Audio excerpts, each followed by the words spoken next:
Alhamdulillahi Rabbil Alameen wa sallallahu wa sallam ala nabiyyina Muhammad wa ala alihi wa sahbihi wa sallam and ba'd. So today we're going to speak about the recommended acts of wudhu. Yesterday we spoke about those things which you must do or the times when you have to make wudhu. What did we talk about yesterday, Fadli? Excellent. Jazakumullah khairan liban. You're listening. Allah yubarak feek. So today we're going to speak about we're going to talk about those times when it's recommended to make wudhu. That means when it's preferred to make wudhu, meaning you don't have to. Okay? These are some of the preferred times. And there are 5 different times when it is preferred to make wudu. Okay? The first one is whenever you're going to remember Allah subhanahu wa ta'ala, when you're making dhikr to Allah subhanahu wa ta'ala, and when you're reading the Quran. Just listen. I told you would be able to ask questions afterwards. So let me finish this first. The first time is what? Is when you are remembering Allah subhanahu wa ta'ala, you're making dhikr to Allah subhanahu wa ta'ala. You know, you're saying Allahu Akbar, Alhamdulillah, Subhanallah, Wallahu Akbar, things like this, La ilaha illallah. Okay? That's one of the times when it is recommended. Also, if you are reading the Quran. If you're reading the Quran. And yesterday we said that when you touch the Quran, which is different than reading the Quran. So if you're reciting the Quran and reading the Quran without touching it, that's different. And so it's recommended to make wudu at that time. When you are reading the Quran without touching it. You understand? So for example, if you're reading the Quran for memorization, it's recommended you make wudu. You don't have to, but it's recommended. It's preferred. It means you get ajr for that. You know, but there's no punishment if you don't do that. And the second time when it is recommended to make wudu is... Yes. And the second time is whenever you're going to make your salat, and even if you have wudu. Meaning if you had wudu for dhuhr, for the midday prayer, and then asr comes in, it's time for salat al-asr, okay? And you still had wudu. It's recommended, meaning you get extra ajr for making wudu again, even if you have wudu. Even if you had wudu from your last salat, you still have wudu, and the next salat comes in, the next prayer comes in, the next time for prayer comes in, and it's time for making salat. And you had wudu. It's recommended for every salat to make wudu, even if you have wudu. There's ajr for that. Meaning recommended, meaning you do not have to. You only have to have wudu if you only have to make wudu if you've broken your wudu. That's what I just told you. That's why I said it's recommended. Recommended means you do not have to. Okay? So listen carefully and you'll understand. And I'll explain it to you more a little bit later. Okay.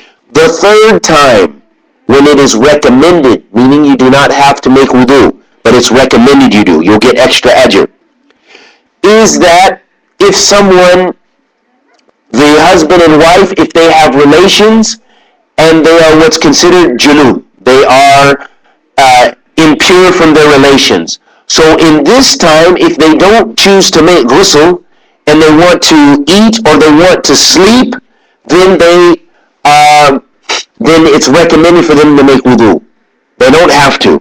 And this came in a hadith of the Prophet sallallahu alaihi wasallam. This is the hadith of in a hadith of Abi Sa'id al-Khudri radiyallahu anhu, أن رسول الله صلى الله عليه وسلم قال إذا أتى أحدكم أهله ثم أراد أن يعود فليتوضأ. طيب.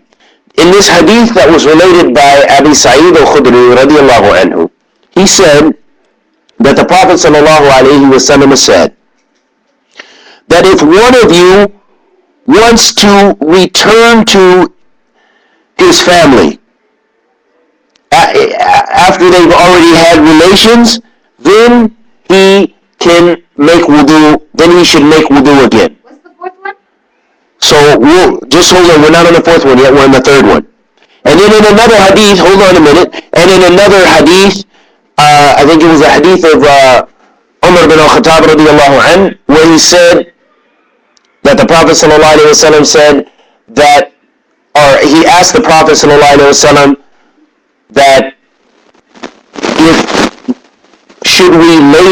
is it permissible to lay down if we are junub, meaning if we have these impurities? And the Prophet ﷺ said, Naam. He said that you should make wudu if you have these impurities and then lay down. Okay?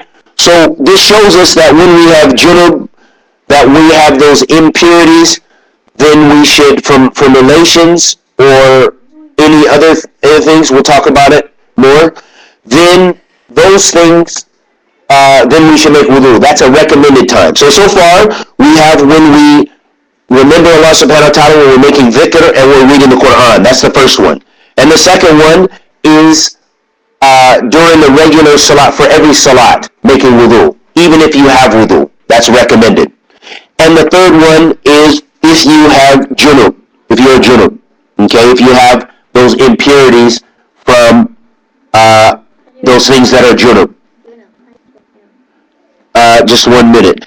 The fourth time when it's recommended to make wudu is before ghusl. So when you're making the ghusl according to the sharee'ah, according to Islam, the Islamic ghusl, not just taking a shower as a part of as just cleaning yourself, but when you're taking the Islamic ghusl, which requires you to have your niyyah. Remember we talked about niyyah during tahara, your intention. It has your intention, that you have the intention to prepare yourself for salat, okay, and to clean yourself from the impurities that are on your body.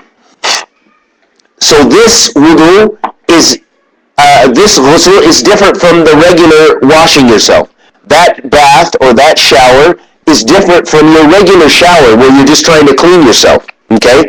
So this shower requires you to make an intention. And then with that intention, it's recommended, as I said, to make wudu at this time. So when you make ghusl, you wash yourself Islamically by taking the shower, okay? That is an Islamic shower, meaning you have the intention to prepare yourself for the salat. It's recommended that you make wudu as well. You understand, Fadli? Okay. The last